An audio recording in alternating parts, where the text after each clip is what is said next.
Hola a todos, ¿cómo están? Today I want to talk about something which is particularly fun and important for me, which is language learning. I want to talk about some of the principles behind it, how to continue doing it, and also about my sleep schedule and how that's changed and the context it exists in with me being a NEET. So I was previously learning Spanish and another language every single day by waking up at around, geez. See, it sort of fluctuated at times, but usually it was around 10 p.m. at night, sometimes like 12 a.m. I was in that range, and I was still doing everything that I had to do. You know, I was doing my 1 unit of Duolingo, I was listening and reading to a bunch of stuff, I was doing all my Anki cards, and I was usually doing something out of a textbook, but with that one I would kind of be like, well, that one's not super required, I'm not getting as much out of that as this other stuff. Looking up things about grammar and stuff like that I was doing as well. But I had this kind of system that I was using. Another app that I'd use just when I was on the toilet is one called Master. It's very simple. It's like you get a sentence, you get these multiple choice questions of which word you should put in that sentence in order for it to accurately communicate the idea. You're not learning a whole lot from that, but if you're doing all this other stuff, you're kind of refreshing some of the stuff you already know, and you're getting exposed to some of the patterns in the language, which is important because it's reinforcing how those patterns actually function in practical terms, which is great. But I was doing all of that, waking up at 10 at night, you know, which is not the most productive time for a lot of people. A lot of people recommend that if you want to be really productive, you have to wake up earlier in the morning because your brain is going to just function better if you do that. You know, the body and the brain kind of naturally want to go to sleep and wake up around certain times, and so the assumption is that you will do better if you do those things. Now, being aware of this information and being aware of some of the statistics behind, like the fact that people who are nocturnal have more heart disease and dementia and things like this, I've definitely been very weary of nocturnal sleep schedules, but I've often found myself falling into them because of how chaotic the daytime can be for me. I find it very anxiety-inducing. But this was simply something that I had to do. So now I am waking up at 6 a.m. every morning, which is pretty good. Not quite as good as that 5 a.m. rise and grind set that I was on a while ago. I think it was like a couple months ago. I might have talked about that in a video. But 6 a.m. is pretty good. And so I got up and I started doing my work. And I wanted to record this video because I've been doing the one video a day thing. And once I get this out of my way, I'm going to just keep going at the language study, which is awesome. You know, I already feel a little bit more cognitively clear today, but I'm not going to get all of the benefits until I've been on this schedule a little bit more consistently. So we'll see how that goes. I'll let you guys know. But I want to talk also about why learning a language is fun and satisfying, and why I think more people who are NEETs should do it. To put it simply, NEETs have a massive amount of time on their hands, like so much time, and if you have that amount of time, there's no point in not learning a skill. You know, even if it's not a language in particular, I mean, you could learn to fix bikes, you could learn to fix vehicles if you have one, or even just to, you know, mess around with it. You could try to learn to do some sort of minor home improvement. You could learn computer programming or to develop a website. You know, these are things which will be useful to you in the future. Even just something like gardening, you know, learning how to garden, learning how to play the guitar. These are skills that take time and patience and require you to develop some kind of discipline. But if you're able to do that, you can look at I don't want to say a hard day's work because a lot of this stuff isn't actually as hard as it may seem, but you can look at what you accomplished, the fruits of your effort, and be like, damn, yeah, I did that. I didn't know I could do that. You know, I wasn't able to do things like this in the past, but here I am. And that's a satisfying thing, to see that you're able to do things, to see that, you know, what you were previously, you know, lacking in, now you're able to do. If you're able to actually put in the effort and see it, that's going to have a positive impact on your self-esteem, and it's also going to occupy you. You know, I see a lot of NEETs talk about being bored, which is something that I haven't really had to face, given the fact that I have a large variety of interests that I engage in while unemployed. Like, why would I ever feel bored when I have so many things that I like to do? But this is something that people face, and I think by finding a skill or a hobby that they can really sink their time into, they're not going to feel that way, right? And it doesn't have to be learning a language. It could be learning to garden, learning the guitar, doing something automotive, really anything, right? Any kind of skill that you have to put work into every day and continue to get better at, to be patient with, is going to be so satisfying, because you're actively chipping away at something and getting better, right? And the process is very fun as well, because, you know, you're not really looking at the process as, okay, I'm doing this thing so I can be really good at it in the future. You're looking at it more as, okay, I have this goal for today. I have a goal to practice these couple chords. I have a goal to water these plants. I have a goal to you know, learn this principle of how a car works, or what have you. You know, I have a goal to study all of my Anki review cards today, as well as, I don't know, 25 new ones, right? I have a goal to do, I don't know, maybe 30 minutes of listening and reading in my target language. These things are very achievable, right? Immediately achievable. You can get them done in, you know, say an hour, 30 minutes, etc. It's not difficult once you start to see it that way. But as you set these smaller daily goals for yourself that you continuously do again and again and again, you begin to see these results building in on each other, you know, cascading, causing cascading effects, and all of a sudden, you know, you're at a place that you couldn't have imagined yourself at a couple months ago.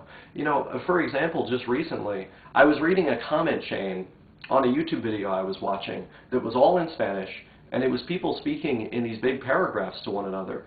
I could read literally all of it with the exception of one word, and I couldn't really infer what that word meant either, unfortunately, but I got all the rest of it. And I wasn't even translating in my head for most of it. For some of it I was, because it was like unfamiliar phrasing or terminology. I had to kind of work through it, but for the most part, I just fucking read it, and I was thinking in Spanish the whole time, and I looked at that and I was like, holy fuck, I would not have been able to imagine myself at this stage just a couple months ago. And so that is the power of consistency and effort. You will find yourself at a place that you could not have imagined previously, that you may not have even necessarily believed was possible, but you have to act with the faith that it is possible. You have to look at the fact that so many others that aren't so special have done it and go, I could do that too. You know, I have faith in the process, I trust the process, I'm going to go out there and do it, and not really think so much about the long-term impact or the potential results way in the future. I am just going to focus singularly on the goals that I've set for myself day to day. And I am going to feel like I'm constantly winning, so much winning that I get tired of winning, because I am succeeding in these daily goals. And that's the thing, right? If you're looking only at the big picture, only at what's way far down the line, then you're going to constantly feel like a failure, because you are comparing yourself to a version of you that can only exist in a year, 2, 3 years' time. And of course you're going to want to give up, because that guy does not exist right now. He's way far away, and you're thinking about this incomprehensible amount of time that it takes to become them. So that is a bad approach. Instead, you need to be winning so much that you get tired of winning. You need to be looking at these short-term goals, how you can succeed at them, how you can fulfill them, and just go out and fucking do it. You know, even if you feel a little bit tired that day, let's say that. You know, look at what you have to do that day and go. I thought my camera might run out. I thought it was almost there, and it was. Say hi. Say hi to the camera, everybody. It actually was at that stage. But what I was gonna say, what actually was I gonna say? Oh, so if you're at that stage, you just gotta go, okay, I might be a little bit slower today. I might not do as good of work today as normal. I'm gonna power through. I'm gonna get the goals done, and we'll see what happens with it. And if you do that enough times, you are going to have the habit ingrained. It is going to come naturally to you to be consistent at these tasks because you're not being hard on yourself. You're not punishing yourself. You're not holding yourself to an overly high standard. The only standard is that you remain consistent and that you complete your assignments. And so that's something really important that I want to leave you with. But moreover, I want to stress the broader importance of patience and of embracing failure, which is something I've talked about on this channel a lot, but I can't talk about it enough. You have to fail faster. You have to see every failure, every mistake, everything that you do wrong, quote unquote, as an opportunity to learn, as a fun and exciting opportunity to keep pressing ahead until you do, in fact, know those things. It's extremely important. It's extremely important. And let's see, is there anything else that I want to leave you guys with here in this video? I feel like there was, but because I just woke up, I'm not entirely remembering. Okay, I got that. Okay, maybe it'll come to me when I'm editing this together. But hope you're all doing well. I hope you enjoy tomorrow's video, which will come out at 3 p.m. Central Time. I don't know if you guys have caught on to that, but that's what I've been doing. I just released them all at 3 p.m. Central Time. And yeah, I hope you're doing well. I hope you keep fighting the good fight. I think it was something along the lines of like beyond just embracing the mistakes. Oh yeah, don't worry about understanding things too. Like let's say like you're watching some really like basic beginner comprehensible input and you're enjoying the content, but then you come across some things that you don't understand. Don't worry about it. Don't stress over the fact that there are things that you aren't getting. That's just a natural part of the process. You'll get it at some point. You'll figure it out. And by removing these barriers to continuing, by removing these barriers in your mind that are preventing you from really, being consistent, you will actually be able to do far better than you ever were able to previously with any previous attempt. And so mindset is extremely important. The goals that you have are extremely important, how you look at it, etc.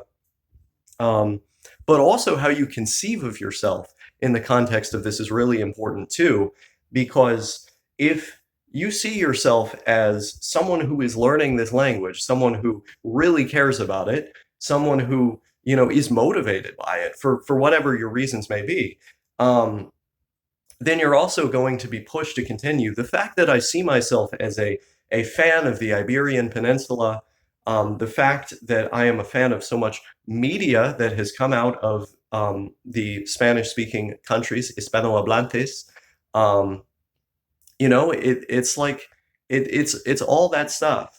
It's all that stuff. The many different things from países Hispanohablantes, and with the mountain of things that I like consuming from those cultures.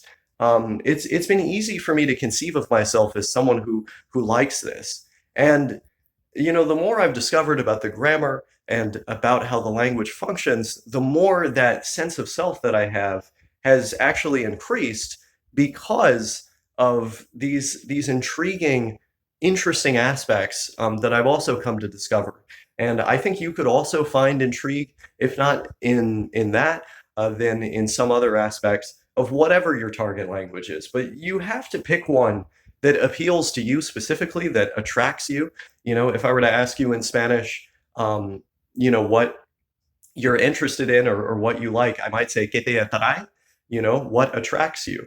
And as in, like, what pulls at you and tries to, get at you, tug at your heartstrings. What attracts you? Which language do you like? For some people that might be Dutch. For some people that might be even something like Icelandic. They like Icelandic because it's interesting to them. Maybe it's Japanese, maybe perhaps it's Chinese, even though all of your friends are more interested in Japanese. It doesn't matter what it is. What matters is what your motivation is. Maybe you find Quebec French better sounding than regular French, and that's what you want to learn. If it's what you want to learn, you have to go after it, because if you're going after what people want you to learn instead, you're probably not going to continue. So that's all I have to say about that. And I hope more people will join me on this journey as I seek to document my own. Something that I failed to consider um, while I was recording that video is, like, why even do all this stuff anyways? To me, it seems obvious why one should do it, but I feel that I should add that to this video because it's not immediately apparent to a lot of people that watch my channel why we should be seeking to live a good life and feel good on a day-to-day basis. Um, of course, the obvious answer to that is like feeling good is good, right? Ideally, we would all want to be living satisfied, happy lives, free of boredom and neuroticism and these different things. Um, but yeah, I mean, I'm sort of struggling to even like explain why that's important. But for me, the reason why I'm a NEET is because that is the ultimate act of self-care. The reason why I am refusing to exist as a part of the system and have my labor exploited is because I am opposed, to the stress that is innate to working, and I'm also against, having all my time stolen from me by these people just for money, time that I could be using for things that are much more valuable to me, such as my interests, my goals, etc. And so, language learning, it's a it's an essential part of my time here as a NEET, and it's deeply satisfying for me. But if you're a NEET right now and you're just sort of doing it, out of fear of other things, or just because you lack motivation or whatever, I think it could help to conceive of being a NEET differently, to instead see it as, this is something that I am doing for myself. This is something that I'm doing because I want to prioritize having fun and living an enjoyable life over all else. And once you start seeing it that way, the importance of having goals and of taking care of oneself becomes a lot more apparent. You know, Eating good food, exercising, working on these different skills, these are all things that are going to increase your quality of life and that are going to lead to you having greater satisfaction with the world around you and with your existence more broadly.